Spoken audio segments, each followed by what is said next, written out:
अस्सलाम वालेकुम मोहतरम नाज़रीन इकराम, मैं फराज जबार आज एक नई वीडियो के साथ आपकी खिदमत में हाजिर हूँ। दोस्तों, आज जिस प्रोडक्ट का हम रिव्यू करने जा रहे हैं उस प्रोडक्ट का नाम है कार्ली। कार्ली ये इंजेक्शन शेप में मार्केट में अवेलेबल है और आप इसको ओरल इस्तेमाल कर सकते हैं या अपने पट्टे में लगवा भी सकते हैं। पहले आपको बताता हूँ कि इसमें एक्टिव इंग्रेडिएंट जो है वो उसका नाम है विटामिन D3।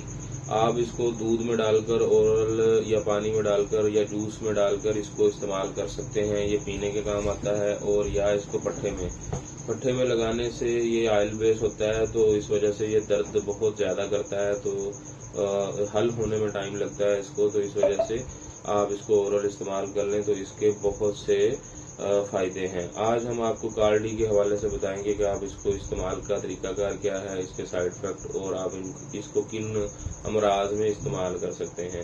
दोस्तों, वैसे तो सब ही विटामिन जो हैं उनकी हमारे जिस्म में अपनी अपनी एक अफादियत है, अपना अपना एक रोल है वो जो प्ले करते हैं, लेकिन विटामिन डी का भी हमारे जिस्म में बहुत ही अहम रोल है, जिसमें हड्डियों के हवाले से ये बहुत ही कारआमद और बहुत ही ज़बरदस्त रिज़ल्ट हैं इसके। अगर खुदा न खास्ता आपकी को फ्रैक्चर वगैरह हो गया है तो उसको इम्प्रूव करने के लिए भी आप विटामिन D3 को इस्तेमाल कर सकते हैं। इसके अलावा आप बच्चों की ग्रोथ के हवाले से उनकी हड्डियां मजबूत हों और कद में इजाफा हो, कद उनका ठीक से बन सके, विटामिन डी को इस्तेमाल कर सकते हैं।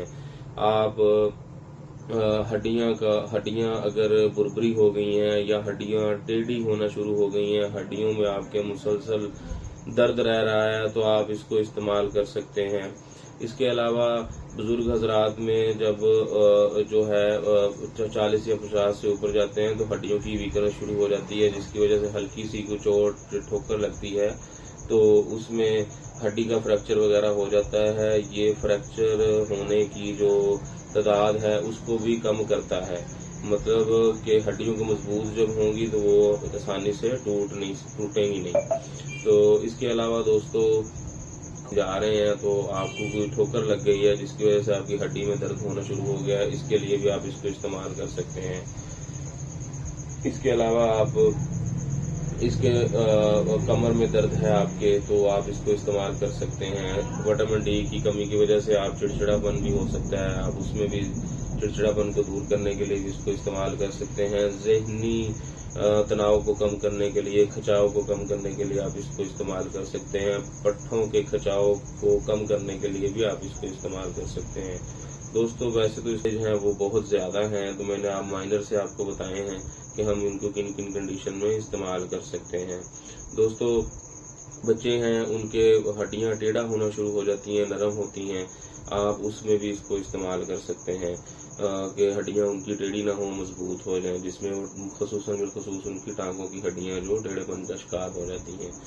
दोस्तों, ये तो थे इसके एडवांटेज कि हम इनको किस बीमारी में, किन किन बीमारियों में इस्तेमाल कर सकते हैं। इसके अलावा दोस्तों, इसको आप अब मैंने इस्तेमाल का तरीका आपको बता दिया है कि ओरल आपने इस्तेमाल करना है और डॉक्टर के मशवरे के साथ इसको आप इस्तेमाल कर सकते हैं। आपकी कैफियत के लिहाज से, आपके वज़न के लिहाज से, आपकी उम्र के लिहाज से ये आपको इसकी डोज जो है वो दी जा सकती है, आप इसका इस्तेमाल कर सकते हैं।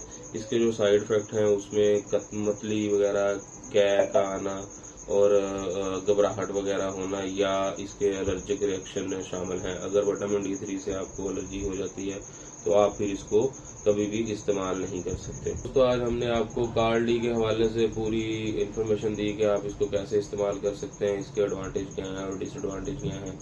अगर हमारी वीडियो आपको अच्छी लगे तो हमारा मेडिइंफो बाय फराज के नाम से फेसबुक पेज है और यूट्यूब चैनल है, उसको लाइक करें, सब्सक्राइब करें, बेल आइकन का बटन प्रेस करें ताकि हमारी हर आने वाली वीडियो आप तक पहुंचती रहे। मेडिसिन जो है वो डॉक्टर के मशवरे से इस्तेमाल करें और बच्चों की पहुंच से दूर रखें। अल्लाह हम सब का हामी नासिर हो। दुआ में याद रखिएगा, अपना ख्याल रखिएगा। अस्सलाम वालेकुम।